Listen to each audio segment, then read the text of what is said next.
Salam saudaraku. Puji Tuhan, kita jumpa kembali pada pagi hari ini untuk ibadah melalui live streaming. Biarlah kita semua siap untuk memuji dan memuliakan nama Tuhan. Doa saya kiranya semua saudara sehat dan kita semua ada dalam anugerah Tuhan. Haleluya. Mari kita berdoa. Anugerah-Mu yang besar itu Tuhan, memampukan kami untuk senantiasa bersyukur dalam segala sesuatu, meyakini betapa Tuhan itu ajaib dalam kehidupan kami. Bapa, kami rindu untuk memuji memuliakan nama Tuhan, juga mendengarkan suara Tuhan buat kami dalam ibadah hari Minggu melalui live streaming saat ini ya Bapa. Kami percaya setiap anak-anak Tuhan yang mengikuti ibadah ini, mereka diberkati Tuhan. Terima kasih, biarlah Engkau diagungkan, biarlah Engkau ditinggikan. Roh Kudus, Engkau melawat semua anak-anak-Mu. Terpujilah nama-Mu dalam nama Tuhan Yesus. Amin. Haleluya.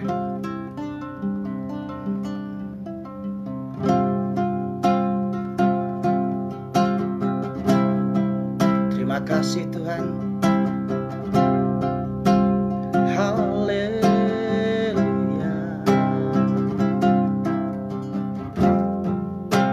Terima kasih Tuhan, sebab Engkau baik. Bahwasanya tuh selama-lamanya kasih setia-Mu buat kami Tuhan. Terima kasih Tuhan. Kemuliaan bagi Allah di tempat yang maha tinggi. Kemuliaan bagi Yesus, Tuhan yang memerintah atas segalanya, Raja segala Raja. Mari sama-sama katakan kemuliaan bagi Allah di tempat yang maha tinggi. Kemuliaan bagi Allah, amin, di tempat yang maha tinggi. Kemuliaan bagi Yesus, Tuhan yang memerintah atas segalanya, Raja segala Raja.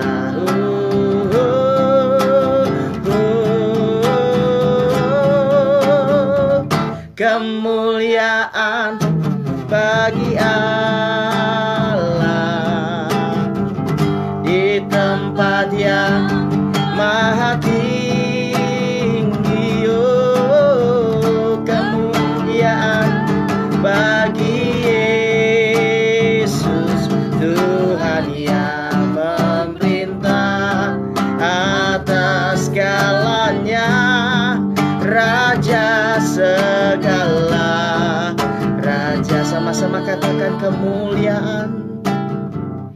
Kemuliaan bagi Allah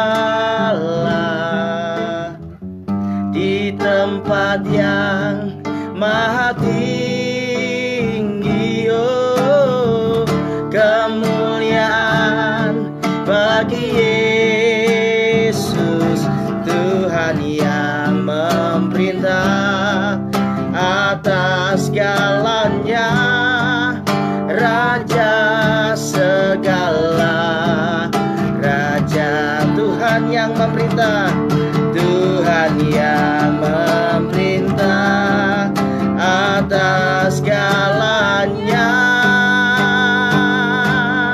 Raja segala Raja. Amin. Dialah Raja di atas segala raja. Pada satu bukit jauh dari sini, lihat salib Tuhan berdiri.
ampun dosa. Pada satu bukit jauh dari sini, lihat salib Tuhan berdiri. Sepotong kayu kasar tanda dosa besar, sepotong kayu kasar tanda dosa besar. Di sana Tuhanku telah mati.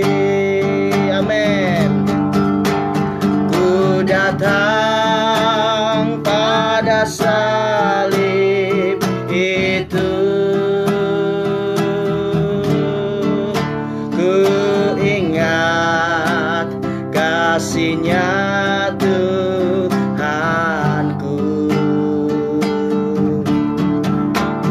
Oh, ku jatuh pada kaki-Nya,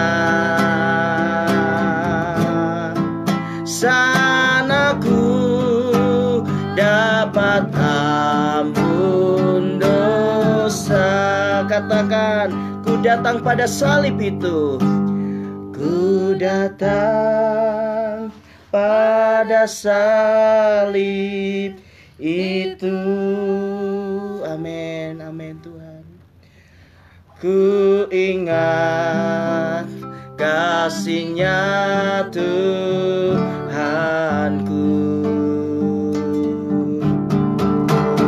Oh, ku jatuh pada kaki-Nya, sana ku dapat ampun dosa. Amin. Jika kita ada sampai saat ini semua karena anugerah Tuhan. Haleluya. Mari kita naikkan pujian yang sukacita untuk hormat dan kemuliaan bagi nama Tuhan.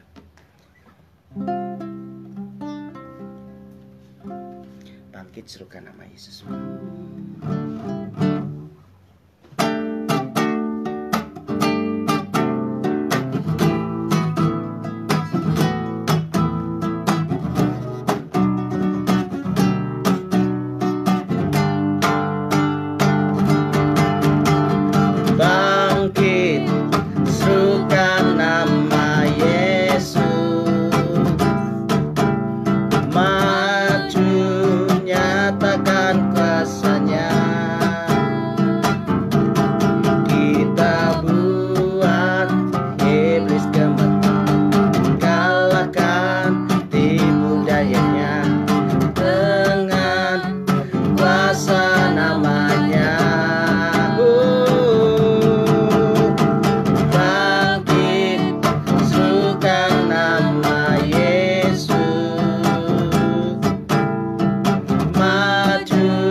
Sama-sama katakan bangkit. Bangkit, sukan nama Yesus. Maju, nyatakan kuasa-Nya.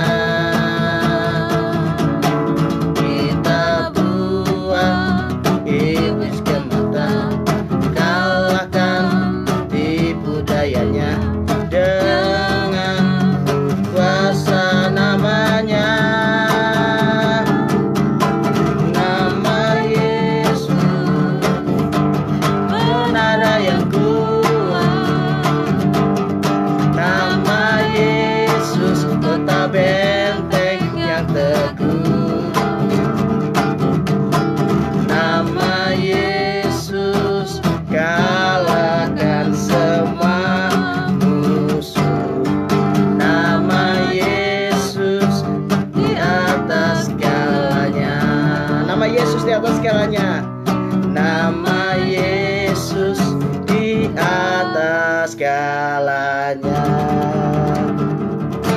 Amin. Baik saudaraku, siapkan hatimu untuk mendengarkan kebenaran firman Tuhan. Mari kita akan menyembah Tuhan terlebih dahulu. Haleluya. Terima kasih Tuhan.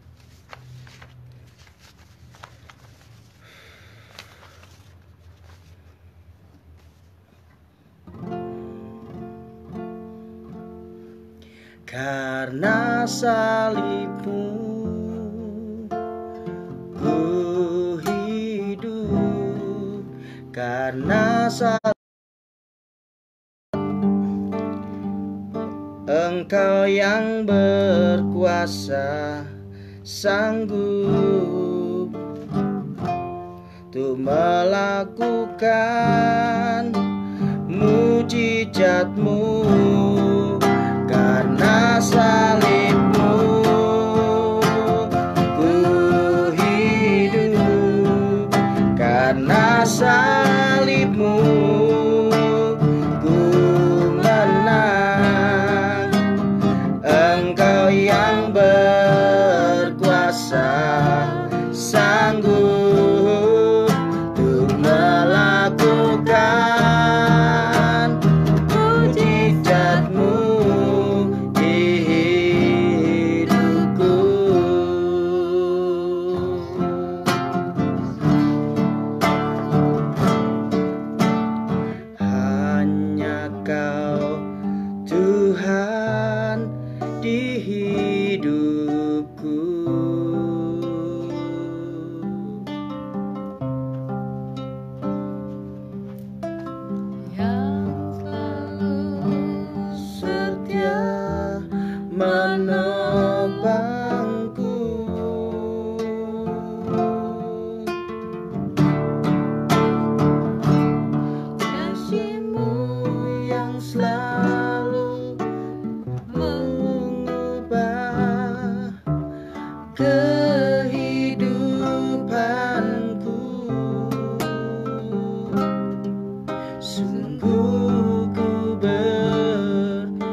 Hari ini kita akan kembali merenungkan firman Tuhan, di mana saya akan melanjutkan firman Tuhan yang 2 minggu yang lalu tentang anugerah Tuhan yang tak terbatas. Namun sebelumnya kita kembali naikkan satu pujian lagi, Engkaulah Tuhan.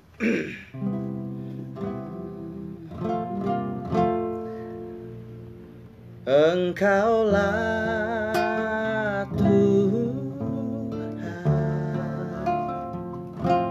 Engkaulah Raja, berdaulat atas hidupku, ku berserah penuh. Engkaulah Tuhan, Engkaulah Tuhan, Engkaulah Raja, berdaulat atas hidupku, ku berserah penuh. Baik saudaraku, Mari kita berdoa sebelum mendengarkan firman Tuhan. Terima kasih Tuhan. Hari ini kembali kami akan mendengar suara-Mu buat kami. Kami akan membahas tentang anugerah Tuhan yang tak terbatas. Bagaimana kami akan belajar tentang sebuah peristiwa yang besar yang menjadi sejarah bagi bangsa Israel, tetapi juga kami bisa mengambil pelajaran di dalamnya untuk kehidupan kami hari lepas hari. Biarlah sementara firman-Mu disampaikan, kami semua yang mendengarkan baik secara live streaming maupun siaran ulang ataupun melalui Instagram dan YouTube, Tuhan Kau menguatkan kami semua sehingga kami boleh mengerti firman-Mu ini dan kami boleh mencari perkenanan Tuhan. Terpuji nama-Mu dalam nama Tuhan Yesus. Amin. Ya, puji Tuhan saudaraku. Seperti janji saya 2 minggu yang lalu, bahwa saya akan melanjutkan firman Tuhan dengan tema anugerah yang tak terbatas, bagian yang kedua. Dan tema ini saya akan bagi dalam 3 sesi, 3 bagian. Dan kemarin pasal yang ke-13 dari Hakim-Hakim pasal 14 sudah kita selesaikan. Dan sekarang kita masuk pada Hakim-Hakim pasalnya yang ke-14, masih dengan tema yang sama, yaitu anugerah Tuhan yang tak terbatas.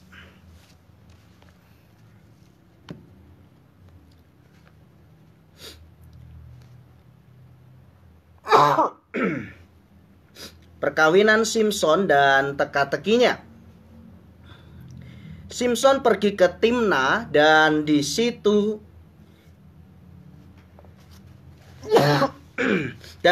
ia melihat seorang gadis Filistin. Ia pulang dan memberitahukan kepada ayahnya, dan ibunya. Di Timna aku melihat seorang gadis Filistin. Tolong ambillah dia menjadi istriku. Dimatiin aja sih. Haleluya. Maaf saudara, saya lagi flu.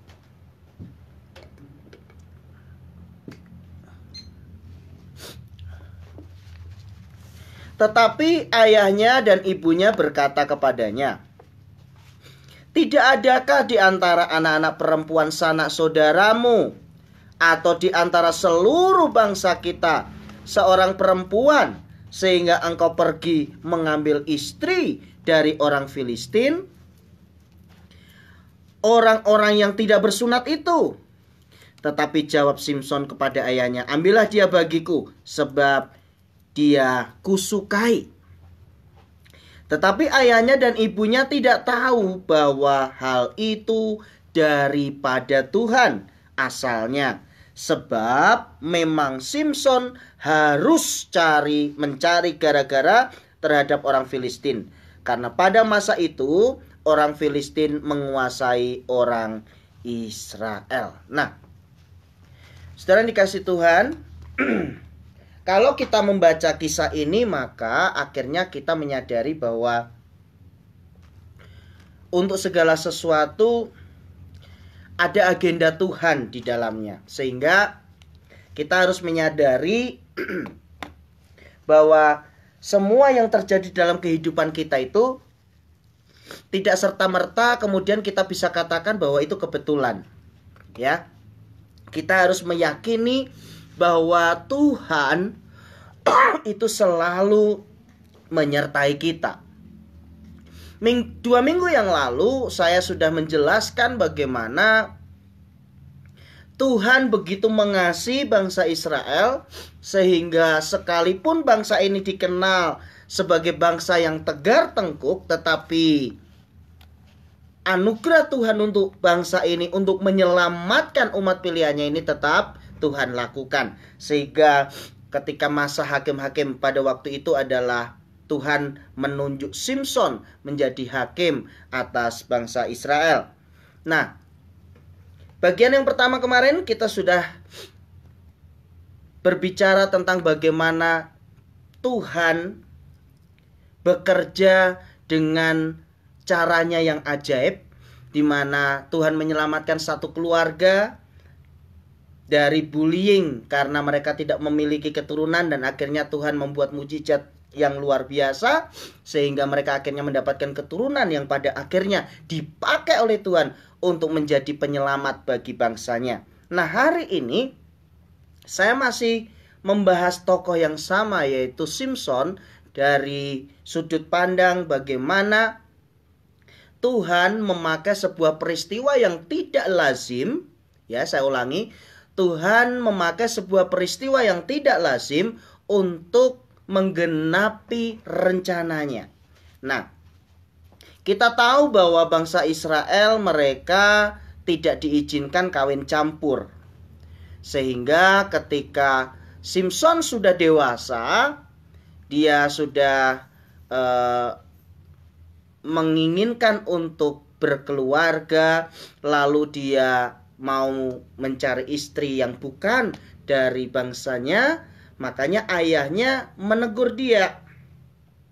Ayahnya dan ibunya berkata, tidak adakah di antara anak-anak perempuan saudaramu atau di antara seluruh bangsa kita seorang perempuan sehingga engkau pergi mengambil istri dari orang Filistin? Dari sini kita melihat ada dua pandangan yang sebenarnya kalau dilihat dari sudut pandang masing-masing sebenarnya sama-sama benarnya ya saudara ya. Di satu sisi Manoah sebagai ayah, sebagai kepala keluarga, dia harus menegakkan keturunan dari bangsanya. Dia harus memegang setiap aturan-aturan yang dipegang teguh pada waktu itu, bahwa bangsa Israel tidak diizinkan menikah dengan bangsa di luar dari bangsa Israel. Itu dari satu sisi, yaitu sisi dari keluarga Simson. Itu benar. Tetapi Manoah lupa, sang ayah lupa bahwa sejak dari dalam kandungan Simson ini memang sudah ditetapkan oleh Tuhan untuk menjadi pembebas bagi bangsa Israel. Nah, dengan demikian ini sebuah pelajaran yang menarik. Ya, ini sebuah pelajaran yang menarik. Kenapa saya katakan ini sebuah pelajaran yang menarik? Karena masing-masing memiliki kebenaran. Tergantung dari sudut pandang mana kita melihatnya. Saya tidak bisa menyalahkan orang tua Simson karena memang Taurat Tuhan mengatakan bahwa bangsa Israel tidak diperkenankan untuk kawin dengan bangsa di luar bangsa Israel. Namun, di sisi lain ada rencana Tuhan yang harus digenapi juga, bahwa dikatakan firman Tuhan bahwa hal itu daripada Tuhan asalnya. Nah, ini loh. Dibutuhkan kepekaan. Ya, dibutuhkan kepekaan ketika Tuhan bekerja dengan cara-cara yang tidak lazim. Ingat bahwa Tuhan kita adalah Tuhan yang ajaib. Dia Tuhan yang bekerja seringkali tidak seperti yang kita pikirkan. Tuhan punya cara-cara yang sangat luhur, yang sangat agung, yang tidak bisa kita mengerti. Mungkin karena Simson sudah dewasa, janji tentang anak itu yang akan menjadi nazir Allah itu sudah cukup lama tidak didengar, karena Alkitab mencatat sejak pertemuan pertama kali dengan malaikat Tuhan itu tidak pernah berjumpa lagi dengan Manoah dan istrinya. Sehingga apa yang sudah pernah disampaikan oleh Tuhan melalui malaikat Tuhan ini, Manoah tidak peka lagi. Tetapi puji Tuhan, roh Tuhan yang ada di dalam diri Simson, dia menyadari bahwa semua yang dia lakukan ini asalnya dari Tuhan. Karena firman Tuhan berkata, sebab memang Simson harus mencari gara-gara terhadap orang Filistin. Nah, ini menarik ya saudara ya, ini menarik. Bayangkan seandainya dua-duanya kekeh. Dua-duanya berpegang pada pendiriannya yang masing-masing tergantung sudut pandangnya merasa sama-sama benarnya, maka saya yakin kisah ini akan berhenti sampai di sini. Tetapi saya bersyukur bahwa Manoah dan istrinya akhirnya dia ikut keinginan anaknya. Sekalipun mungkin pada waktu itu dia agak sedikit jengkel kenapa harus punya menantu yang bukan dari bangsanya. Karena kita melihat bahwa pada ayat yang kelima, lalu pergilah Simson beserta ayahnya dan ibunya ke Timna. Ketika mereka sampai ke kebun-kebun anggur di Timna, maka seekor singa muda mendatangi Simson dengan mengaum. Pada waktu itu berkuasalah roh Tuhan atas dia, sehingga singa itu dicabiknya seperti orang mencabik anak kambing, tanpa apa-apa di tangannya.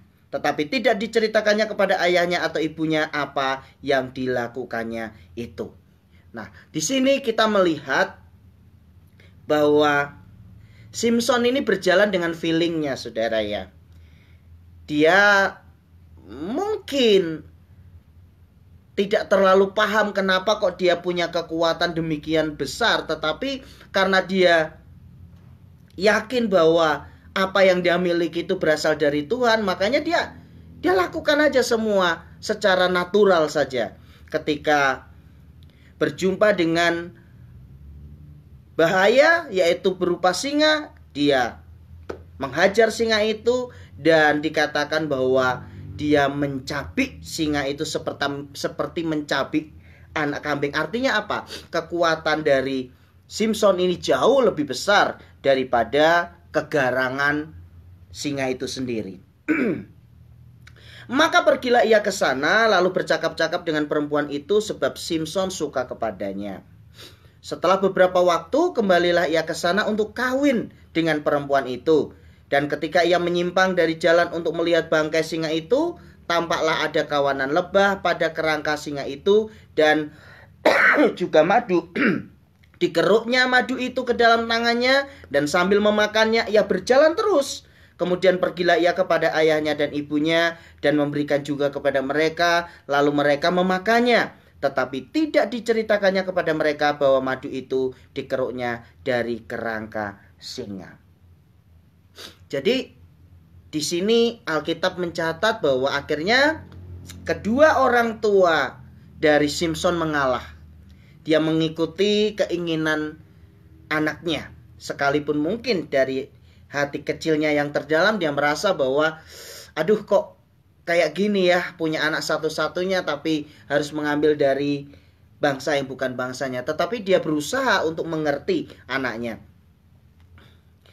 Nah, saudara yang dikasih Tuhan, ternyata dalam perjalanan itu pun Tuhan juga punya agenda. Agendanya apa? Yaitu bahwa dalam setiap peristiwa yang menyertai Simson itu selalu ada maksud Tuhan yang baik di dalamnya. Pertarungannya dengan singa yang akhirnya singa ini mati, kemudian ada sarang lebah di dalamnya, ternyata itu juga menjadi cara untuk pada akhirnya bangsa Filistin ini boleh berkonfrontasi dengan Simson ini. Setelah ayahnya pergi kepada perempuan itu, Simson mengadakan perjamuan di sana, sebab demikianlah biasanya dilakukan orang-orang muda. Biasa ceritanya ini Simson lagi pengantin baru ya saudara ya. Dia bikin pesta dengan teman-teman yang ada di sana. Ketika mereka melihat dia, dipilihlah 30 orang kawan untuk menemani dia. Kata Simson kepada mereka, aku mau mengatakan suatu teka-teki kepada kamu. Jika kamu dapat memberi jawabnya yang tepat kepadaku dalam 7 hari selama perjamuan ini berlangsung dan menebaknya, maka aku akan memberikan kepadamu 30 pakaian lenan dan 30 pakaian kebesaran. Nah, mulailah kisah ini tentang bagaimana Simson harus berkonflik dengan bangsa Filistin. Tetapi jika kamu tidak memberi jawabnya kepadaku, maka kamulah yang harus memberikan 30 pakaian dalam dan 30 pakaian kebesaran kepadaku. Kata mereka kepadanya, katakanlah teka-tekimu itu supaya kami dengar. Nah, ceritanya mereka mengadakan satu perjanjian seperti itu ya, bahwa kalau bisa menebak akan dapat hadiah. Sebaliknya kalau nggak bisa harus memberikan hadiah. Lalu katanya kepada mereka, dari yang makan keluar makanan,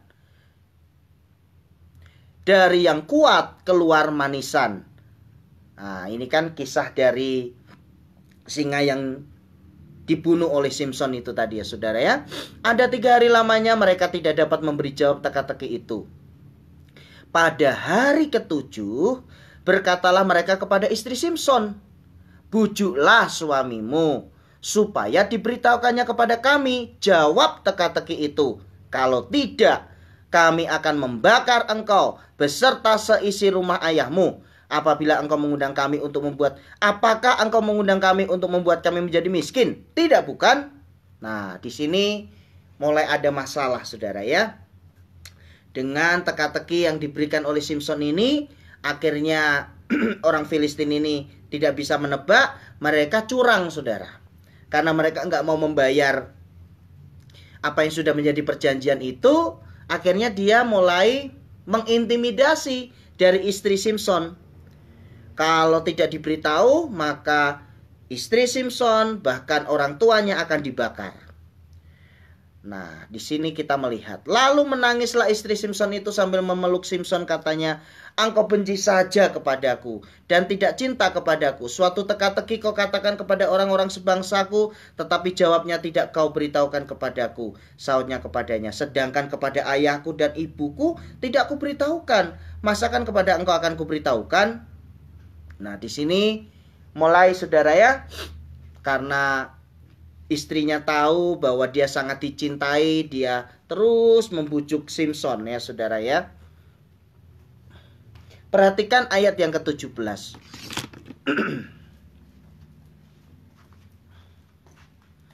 Tetapi istrinya itu menangis di sampingnya selama 7 hari mereka mengadakan perjamuan itu. Nah, siapa yang tahan saudara? Pengantin baru, lagi sayang-sayangnya, ya ta? Ini istri yang dicintainya terus menangis merengek, minta supaya diberitahu jawaban dari teka-teki itu. Sekuat-kuatnya laki-laki, saudara ya. Apalagi nih pengantin baru, saudara ya. Tiap hari merengek menangis, Simson katanya sayang, omong kosong kamu, masa gitu aja nggak percaya sama aku. Nah, saudara, nanti saya akan beritahu kepada saudara bahwa ini, wah saudara ya, ada kebenaran indah loh dari kisah ini saudara. Tadi di awal cerita saya katakan bahwa yang pertama, kadangkala Tuhan bekerja dengan cara-cara yang tidak lazim agar rencananya itu terpenuhi. Nah, kalau kita sebagai anak-anak Tuhan melihat sesuatu yang tidak lazim itu sebagai sesuatu yang salah dan kita tidak berani untuk melakukannya, maka kita tidak akan melihat bagaimana Tuhan bekerja dalam kehidupan kita. Tadi saya sudah jelaskan bukan, bahwa bagi bangsa Israel tidak diizinkan untuk kawin campur. Tetapi khusus untuk kisah Simson ini ada pengecualian. Karena Alkitab mencatat itu semua asalnya dari Tuhan. Nah, akhirnya sang ayah mengalah. Dan akhirnya terjadilah peristiwa ini saudara ya. Bahwa bangsa Filistin memang terkenal sebagai bangsa yang curang. Apalagi dia merasa bahwa dia sebagai bangsa penjajah. Sehingga dia merasa hebat, merasa harus menang sendiri.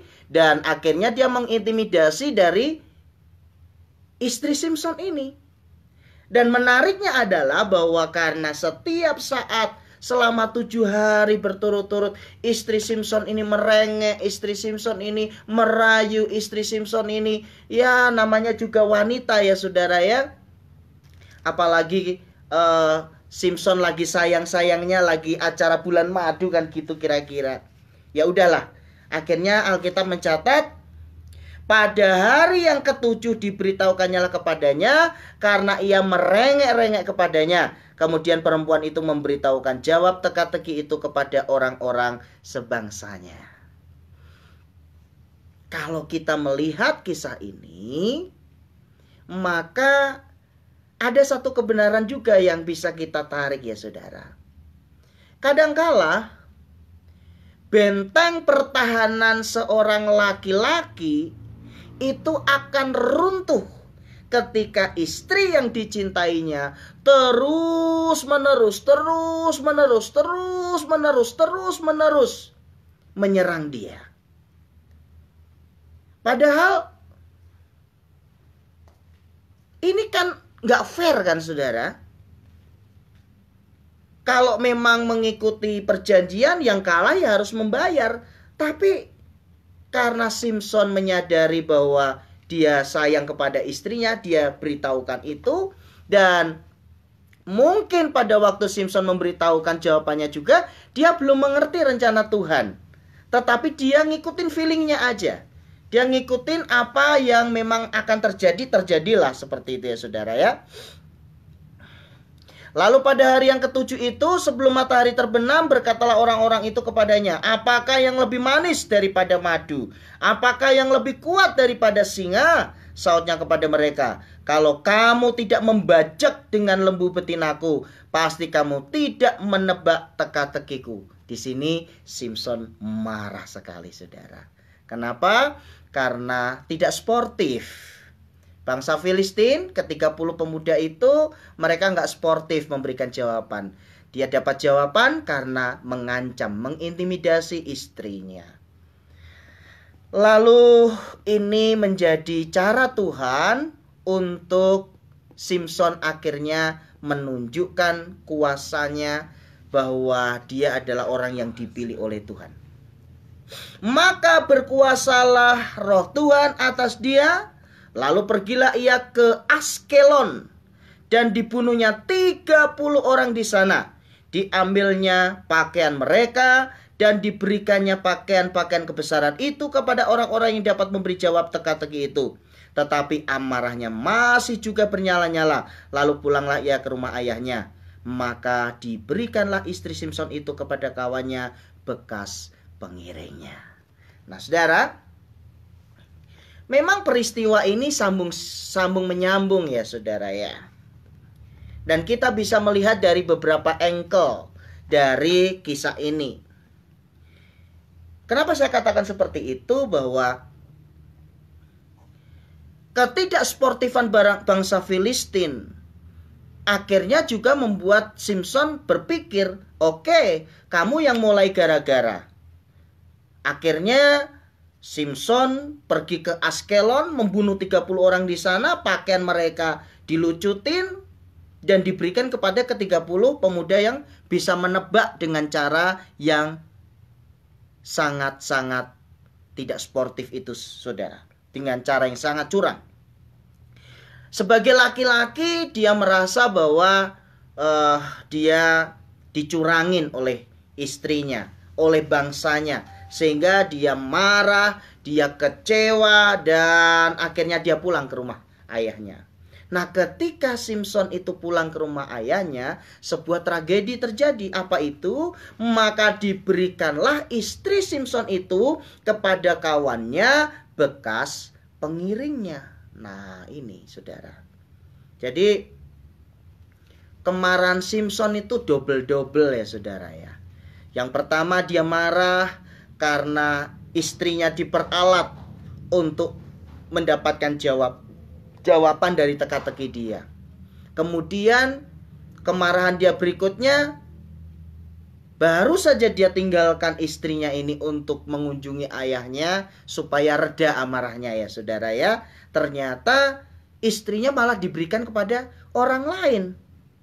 Mari kita lanjut pada pasal yang ke-15. Karena nanti pada sesi yang ketiga, bagian yang terakhir, kita akan membahas secara khusus pasal yang ke-16. Simson melawan orang Filistin. Beberapa waktu kemudian dalam musim menuai gandum, pergilah Simson mengunjungi istrinya dengan membawa seekor anak kambing serta berkata, "Aku mau ke kamar mendapatkan istriku." Ceritanya ini setelah beberapa lama tinggal di rumah ayah dan ibunya Simson, Simson kan kangen sama istrinya, gitu kan saudara. Marahnya sudah hilang. Marahnya sudah marahnya sudah reda. Akhirnya dia membawa seekor anak kambing, ya, bahasa sekarangnya bawa oleh-oleh lah gitu ya, bawa cenderamata lah kira-kira begitu ya saudara ya, bahwa dia seorang laki-laki yang bertanggung jawab, kira-kira seperti itu. Ibu-ibu, para istri mungkin bisa sedikit belajar dari karakter laki-laki pada umumnya. Ya, kalau para suami laki-laki itu kalau lagi jengkel, lagi marah, lagi bete, lagi nggak enak hati, kadangkala mereka, kami ini kaum Adam ini ya, kadangkala memang pingin untuk sendiri gitu ya. Untuk sesaat kami tidak ingin diganggu. Nah, sama yang dilakukan oleh Simson, dia pergi ke rumah orang tuanya untuk meredakan amarahnya.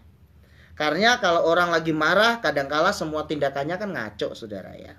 Jadi dia tidak mau makin berantakan rumah tangganya, jadi dia pergi dulu ke rumah orang tuanya.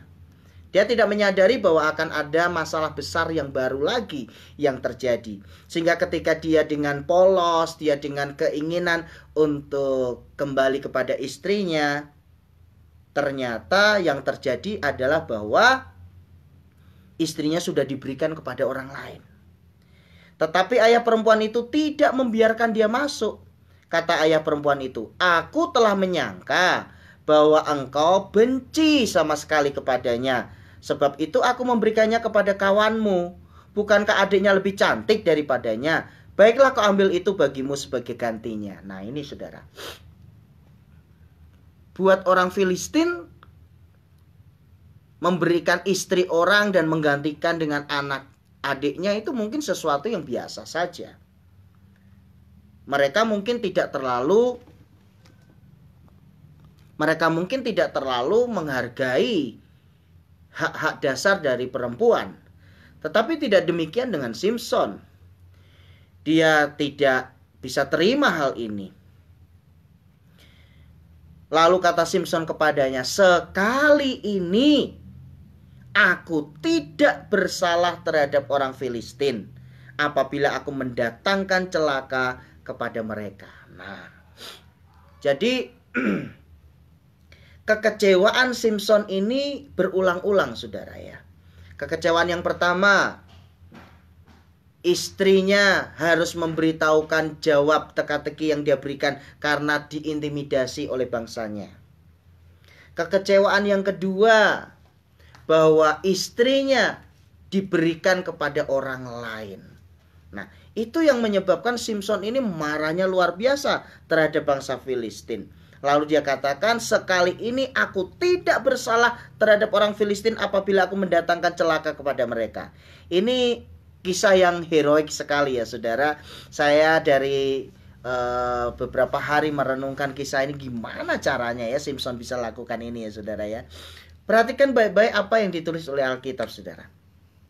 "Maka pergilah Simson, ditangkapnya 300 anjing hutan, diambilnya obor, diikatnya ekor dengan ekor, dan ditaruhnya sebuah obor di antara tiap-tiap 2 ekor." Saya mikir gitu ya, gimana ini caranya ya?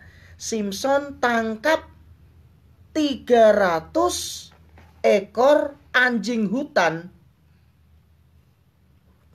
Macam apa ya anjing hutan itu? Mungkin serigala kah?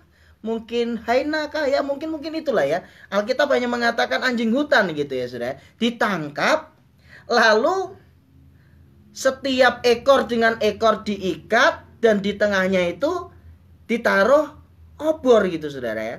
Berarti kalau 300 masing-masing diikat dengan satu obor, berarti ada sekitar 150 obor. Waduh. Keren banget ini ya si Simpson ini saudara ya. Kemudian dinyalakannya obor itu dan dilepaskannya anjing-anjing hutan itu ke gandum yang belum dituai kepunyaan orang Filistin. Wah, Simpson ini kadang juga punya jiwa humor tinggi juga ya saudara ya. Dia pakai cara-cara yang wah, luar biasa sekali saudara ya. Gimana saudara, bangsa Filistin sudah siap senang dengan panen gandum, tiba-tiba tanpa dipikirkan sebelumnya semuanya terbakar gitu saudara ya. Sehingga terbakarlah tumpukan-tumpukan gandum dan gandum yang belum dituai dan kebun-kebun pohon zaitun. Bayangkan kerugian yang dialami oleh bangsa Filistin saat itu luar biasa. Di sini saya melihat bagaimana cara kerja Tuhan memakai seorang Simpson untuk mengalahkan satu bangsa. Kadang Tuhan ini cara kerjanya memang luar biasa ya saudara ya. Tuhan gak butuh banyak orang saudara. Tuhan hanya butuh satu orang yang namanya Simpson untuk menyelamatkan satu bangsa. Kalau saya lihat cara-cara Tuhan ini, setiap kali saya menyanyi, ku kagum hormat akan Engkau, ku kagum hormat akan Engkau. Saya kagum sama Tuhan saudara. Betapa tidak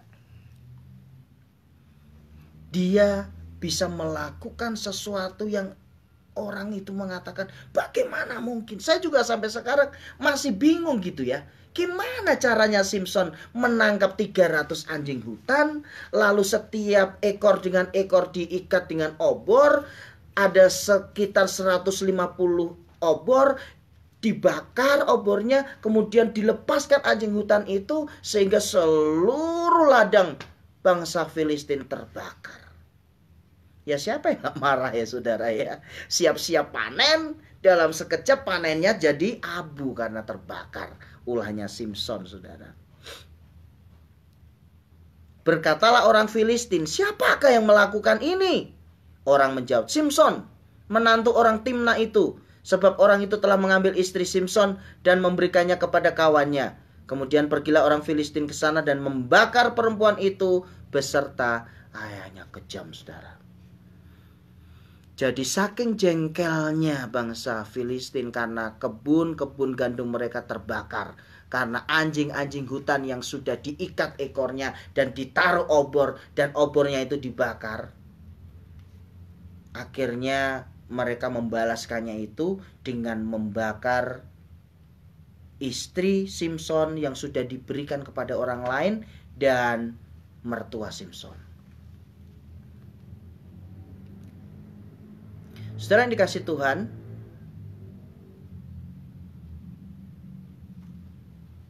bagaimanapun juga, sekalipun mertua itu sudah menyakiti dia adalah mertuanya. Sekalipun istrinya itu diberikan kepada orang lain, dia pernah menjadi istrinya. Maka Hakim-Hakim pasal 15 ayat yang ke-7, Simpson berkata seperti ini saudara. Lalu berkatalah Simpson kepada mereka, jika kamu berbuat demikian, sesungguhnya aku takkan berhenti sebelum aku membalaskannya kepada kamu. Simpson semakin marah saudara. Ya. Jadi memang yang dialami Simpson ini bertubi-tubi saudara. Bertubi-tubi. Dia merasa dikhianati oleh istrinya. Dia merasa dikhianati oleh mertuanya. Dia merasa kehilangan segala-galanya karena istri sudah diberikan kepada orang lain, kemudian dibunuh dengan cara yang sangat sadis, yaitu dibakar istri dan mertuanya.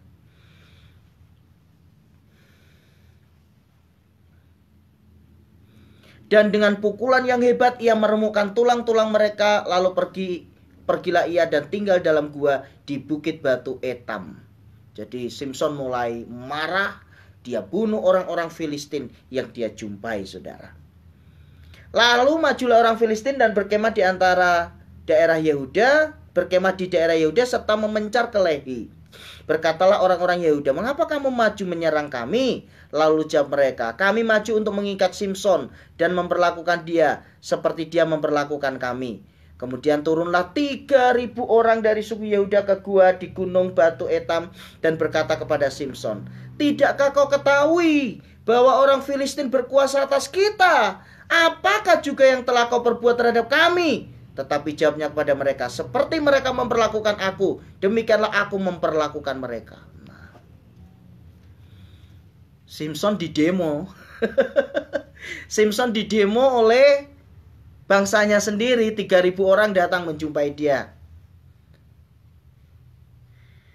Lalu diberitahu, "Kamu ini gimana sih Simson? Kamu kan tahu bangsa Filistin itu menjajah kita. Kenapa kamu bikin masalah dengan mereka?" Lalu Simson berkata, "Seperti mereka perlakukan aku perlakukan mereka juga seperti itu." Kata mereka kepadanya, "Kami datang ke sini untuk mengikat dan menyerahkan engkau ke dalam tangan orang Filistin."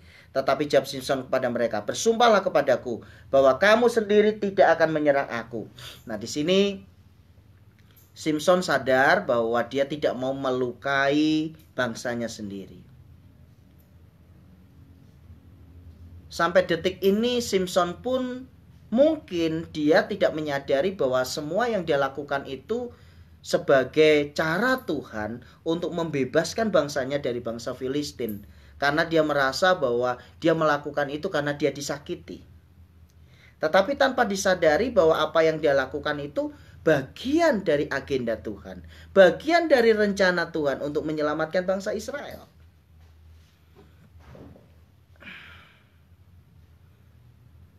Lalu kata mereka kepadanya, "Tidak, kami hanya mau mengikat engkau dan menyerahkan engkau ke dalam tangan mereka. Tetapi membunuh engkau kami tidak mau." Maka mereka mengikat dia dengan 2 tali baru dan membawa dia dari bukit batu itu. Setelah ia sampai ke Lehi dan orang-orang Filistin mendatangi dia dengan bersorak-sorak, maka berkuasalah roh Tuhan atas dia dan tali-tali pada tangannya menjadi seperti batang rami yang telah habis dimakan api dan segala pengikatnya hancur tanggal dari tangannya.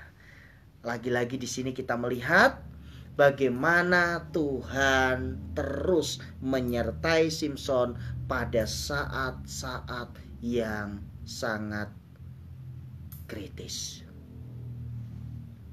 Dia diikat, tetapi karena Tuhan menyertai dia, ikatan itu dikatakan seperti batang rami yang telah habis dimakan api. Gak ada apa-apanya. Kemudian ia menemui sebuah tulang rahang keledai yang masih baru.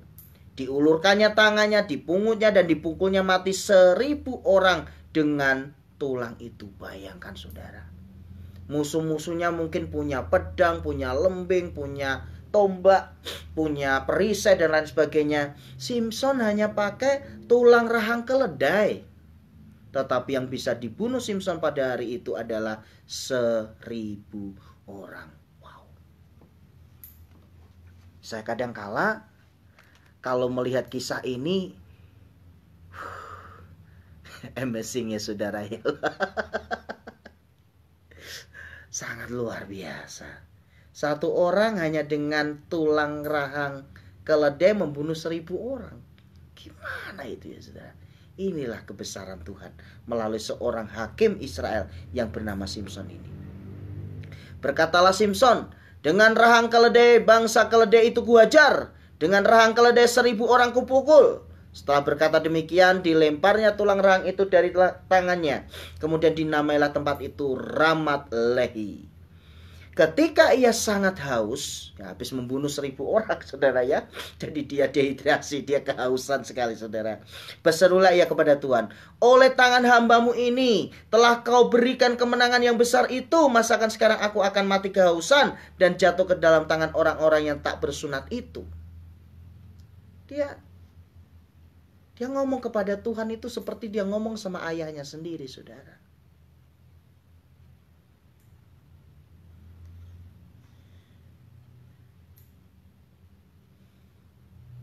Kemudian Allah membelah liang batu yang di Lehi itu dan keluarlah air dari situ.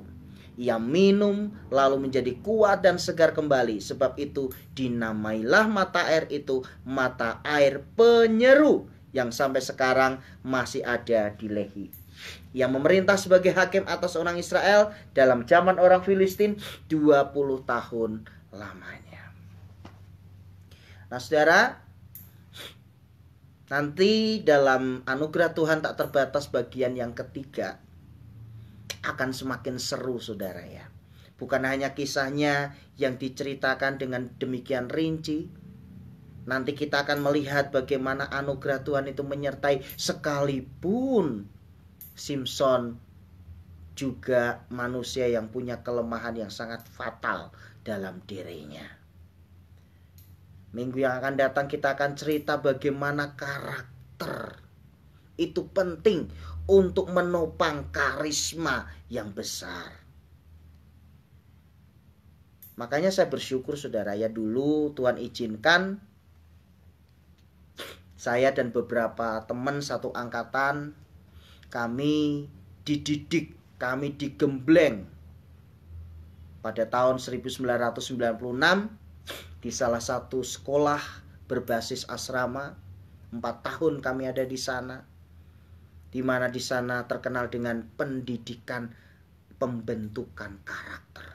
Memang keras, tetapi keluar dari sana memang benar-benar terbentuk hamba-hamba Tuhan yang berkarakter.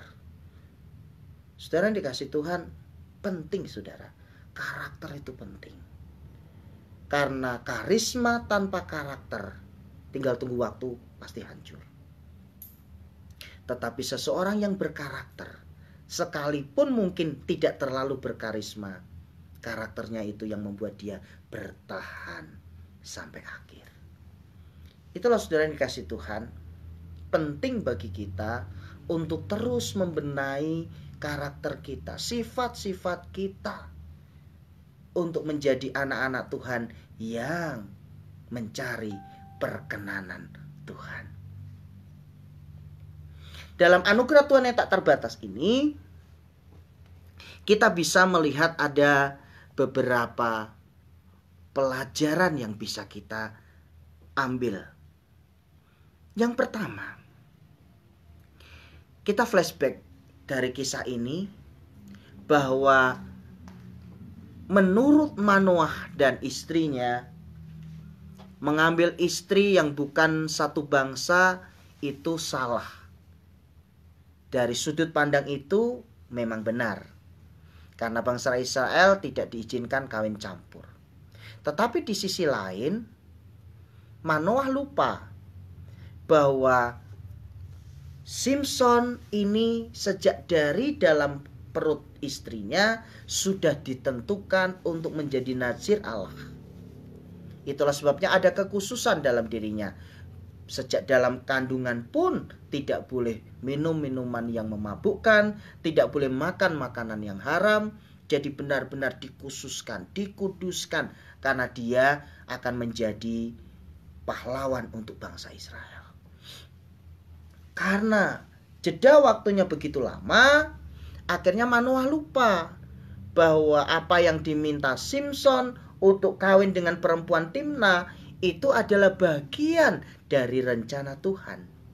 Makanya tadi firman Tuhan katakan itu semua diizinkan Tuhan supaya Simson mencari gara-gara terhadap bangsa Filistin.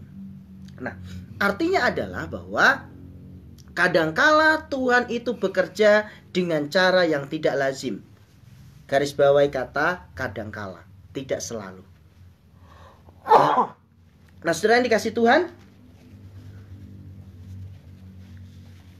itulah sebabnya perlu buat kita jangan buru-buru berkata, kayaknya ini enggak dari Tuhan deh, karena enggak biasanya seperti ini. Kalau kita belajar dari kisah ini, perlu buat kita untuk peka. Tuhan itu cara-caranya ajaib, saudara. Tuhan itu tidak bisa kita prediksi Tuhan itu tidak bisa kita dikte bahwa oh Tuhan menolong si A dengan cara ini, maka Tuhan menolong saya dengan cara yang sama. Tidak. Tuhan itu absolut dalam kedaulatannya.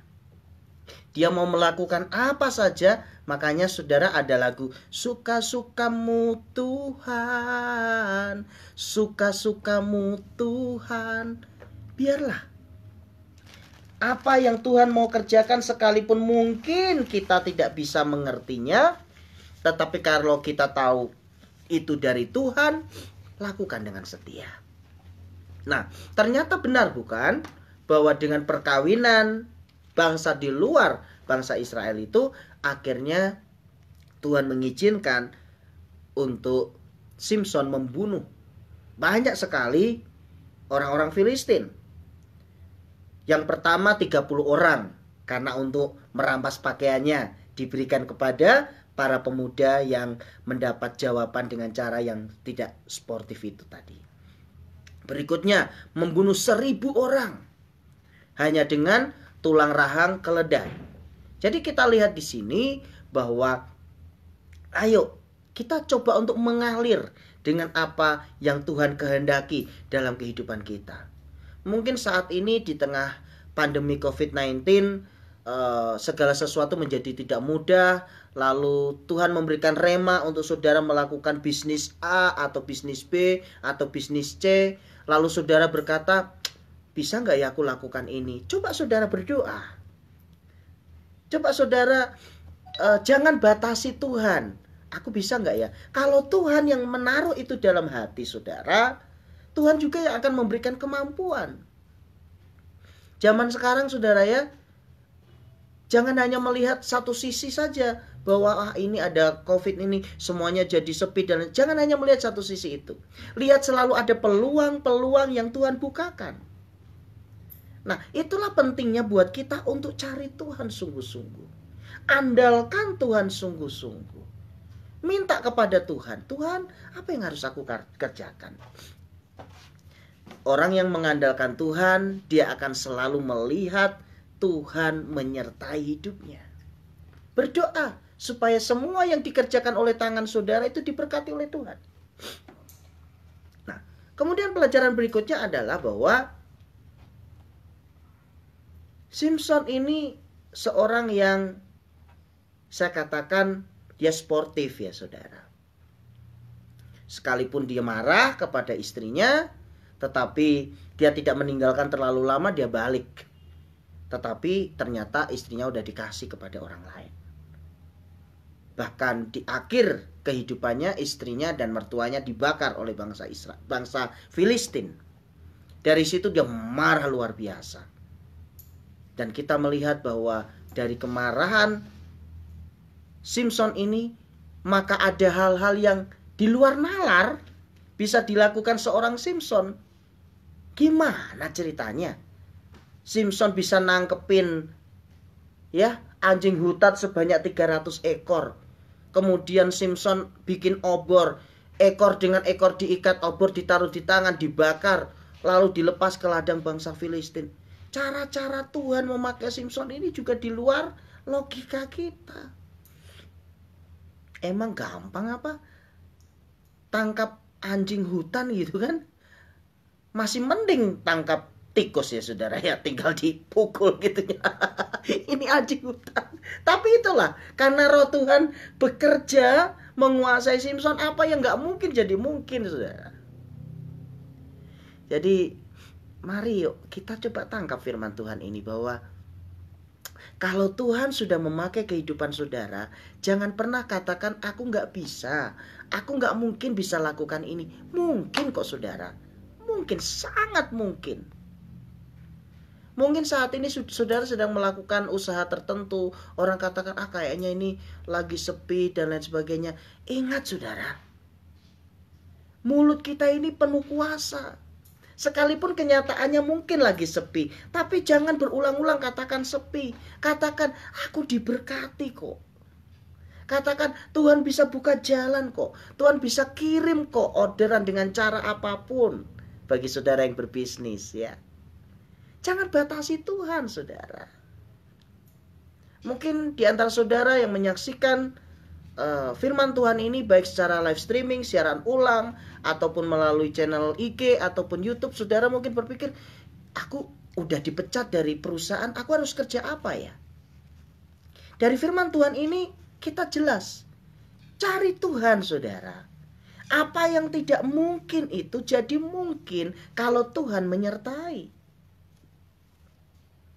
Bahkan ketika Simson sudah kelelahan membunuh 1000 orang, dia minta kepada Tuhan anugerahnya, akhirnya Tuhan melakukan sesuatu yang gak masuk akal. Tuhan membelah liang batu sehingga air keluar dan ada air di sana. Di sini saya mencoba untuk merenungkan. Di situ gak ada apa-apa, gersang. Yang ada cuma batu karang. Dia berdoa, Tuhan aku haus. Masa aku harus mati? Tiba-tiba batu karang itu terbelah, keluar air. Wow, ini firman Tuhan kayak lompat jadi rema buat saya saudara. Dengarkan baik-baik firman Tuhan saudara. Bagi Tuhan memberikan mata air dari batu karang itu sangat mudah. Karena Dia yang ciptakan segala sesuatu. Mungkin saat ini saudara melihat semua pintu tertutup. Mungkin saat ini saudara melihat semua peluang menjadi sangat kecil. Tetapi kalau Tuhan sudah berkehendak memberkati saudara, menolong saudara, mengangkat saudara, maka itu pasti terjadi. Katakan amin. Jangan menyerah. Jangan berputus asa. Teruslah berjuang. Cari Tuhan sungguh-sungguh. Maka Tuhan pasti akan menolong saudara.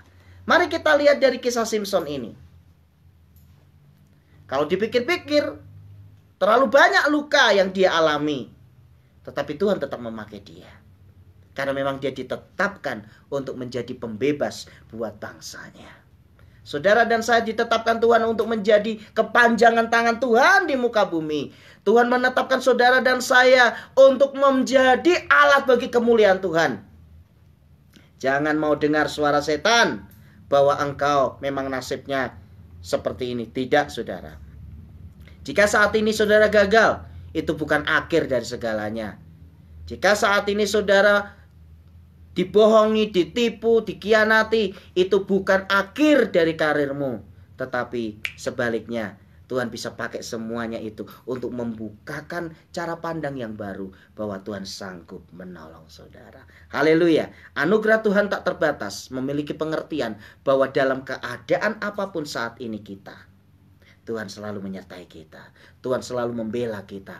Tuhan selalu memberikan jalan keluar kepada kita. Haleluya.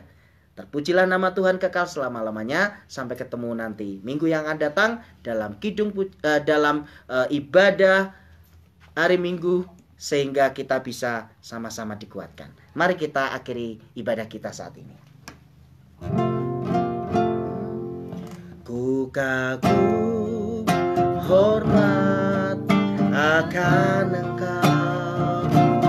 Ku kagum hormat akan Engkau. Kau Allah yang layak dipuji. Ku kagum akan Engkau. Sama-sama katakan, ku kagum hormat akan Engkau. Amin. Ku kagum hormat akan Engkau. Kau Allah yang layak dipuji. Ku kagum akan Engkau. Sekali lagi, ku kagum hormat akan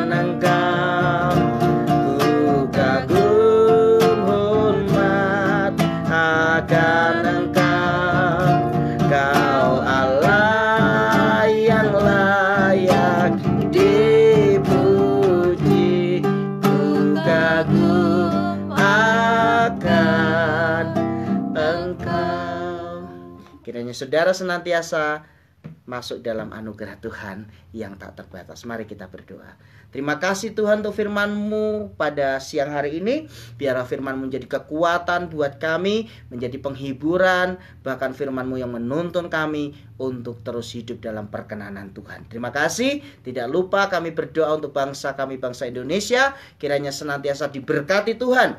Tuhan Yesus memberkati Bapak Presiden kami, Bapak Joko Widodo. Tuhan Yesus memberkati Bapak Wakil Presiden kami, Bapak Makhluk Amin. Tuhan Yesus memberkati Menteri Kabinet. Tuhan Yesus memberkati jajaran TNI. Tuhan Yesus memberkati jajaran Polri. Demikian juga untuk pemilihan Kapolri yang baru. Tuhan juga memberkati yang terbaik yang dari Tuhan. Kami berdoa untuk aparat pemerintahan mulai dari tingkat pusat sampai daerah diberkati Tuhan. Seluruh anak-anak Tuhan diberkati. Demikian juga kami berdoa untuk beberapa musibah yang Tuhan izinkan dialami bangsa kami. Untuk penumpang Sriwijaya, Tuhan Yesus memberkati. Untuk keluarga yang ditinggalkan, kiranya dihiburkan. Demikian juga untuk korban gempa yang ada di Majene, Tuhan Yesus juga tolong supaya semuanya tetap berserah, tetap percaya akan pemeliharaan Tuhan. Dan kami percaya Tuhan bahwa ketika kami berseru kepada Tuhan, Tuhan selalu menolong kami. Terima kasih. Biarlah seluruh anak-anak Tuhan bergandengan tangan di tengah menghadapi wabah corona. Kami semua tetap disiplin dalam protokol kesehatan, sehingga kami menjadi anak-anak Tuhan yang selalu jadi berkat bagi banyak orang. Terima kasih Bapak. Kami bersyukur untuk ibadah pada siang hari ini. Kiranya sepekan untuk kami jalani hidup ini, kami boleh berjalan bersama dengan Tuhan. Terima kasih. Mari saudara, angkatlah kedua belah tanganmu dan terimalah berkat Tuhan. Damai sejahtera yang melampaui segala akal dan pikiran itu kiranya menyertai kehidupan saudara-saudara. Maka sekarang saudara-saudara yang dikasihi oleh Tuhan Yesus Kristus, terimalah anugerah dari Bapa di surga, kasih sayang dari Tuhan Yesus Kristus, dan persekutuan dengan Roh Kudus kiranya menyertai kehidupan kita mulai siang hari ini sampai Maranatha. Amin. Tuhan Yesus berkati. Shalom.